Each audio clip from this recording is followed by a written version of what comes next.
ओम नमः शिवाय। जय श्री कृष्णा। कार्तिक मास महात्म्य 23वां अध्याय। नारद जी ने राजा पृथु से कहा, हे राजन, इसी कारण से उद्यापन में तुलसी की जड़ में भगवान विष्णु की पूजा की जाती है। तुलसी का मूल प्रदेश भगवान विष्णु को प्रसन्न करने वाला है।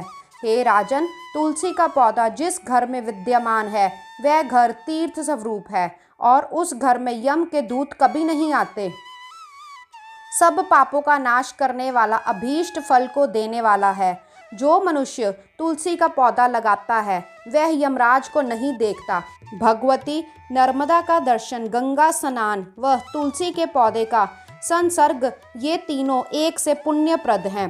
तुलसी का पौधा लगाने से, सींचने से, दर्शन से और तुलसी को छूने से कामिक, वाचिक, मानसिक आदि संपूर्ण पाप नष्ट हो जाते हैं। जो प्राणी तुलसी के दल से भगवान शंकर का पूजन करते हैं वह पुनः गर्भ में नहीं जाते, निसंदेह जीवन मुक्त हो जाते हैं।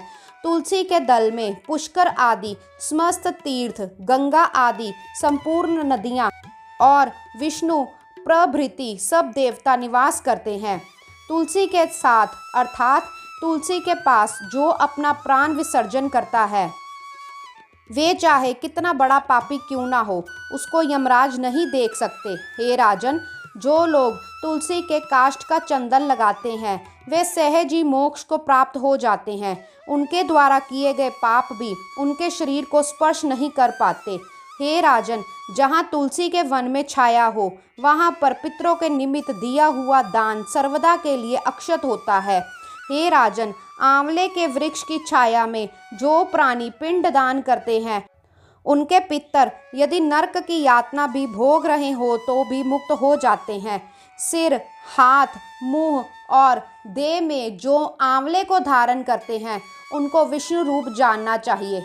आंवले के फल और तुलसी के दलों को पानी में मिलाकर जो प्राणी स्नान करते हैं उनको गंगा स्नान का फल मिलता है। जो मनुष्य आंवले के पत्तों और फलों से देवताओं का पूजन करते हैं उनको स्वर्ण मणि और मोतियों द्वारा पूजन का फल प्राप्त होता है।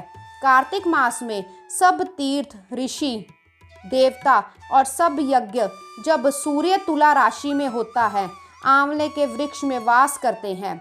जो मनुष्य द्वादशी तिथि को तुलसी दल और कार्तिक में आंवले का पत्ता तोड़ता है वह रौरव नरक में वास करता है। जो कार्तिक में आंवले की छाया में बैठकर भोजन करता है उसके अंत संसर्ग में सब दोष नष्ट हो जाते हैं।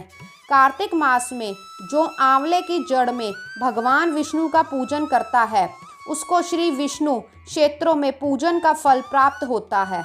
आंवले तथा तुलसी की महत्ता का वर्णन करने में श्री ब्रह्मा जी भी असमर्थ हैं।